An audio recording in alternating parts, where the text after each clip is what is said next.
I know at least for me, even though we don't all do research together, whenever I'm not doing research, whenever people are like, oh, like what major are you at KU? I'm like, oh, I'm chemistry. But I always mention these three at least usually, where I'm like, oh, like these are my good friends. Not only because I study with them, but because they're like really supportive of me and everything. And I think that's the key for collaboration, is just having a support group, because they can be like, oh, you're having a problem with this. You have trouble with this problem, I am too. Let's work on it together. Yeah, KU is like such a big school, and just like making it a little bit smaller and finding people to be friends with and study with, it was really important. We spent like entire weekends together our sophomore year just studying. It was the first time our classes had been really, really challenging.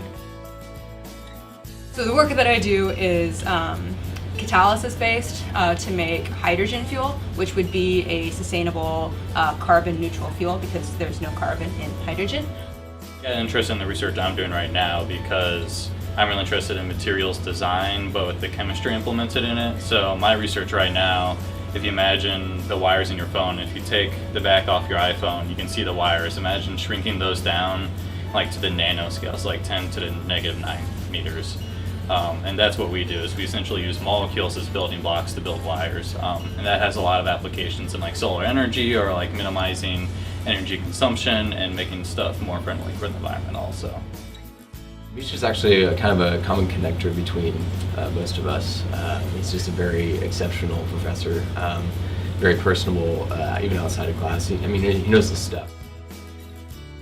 Professor Blakemore, and he's just a wonderful advisor. He's relatively new to KU. I think he's only been here for 3 years, but if anything, that makes him more willing to work with undergrads and really help us like develop. So I work for Dr. Audrey Lamb, and she's been one of the most influential mentors in my life, I'd say.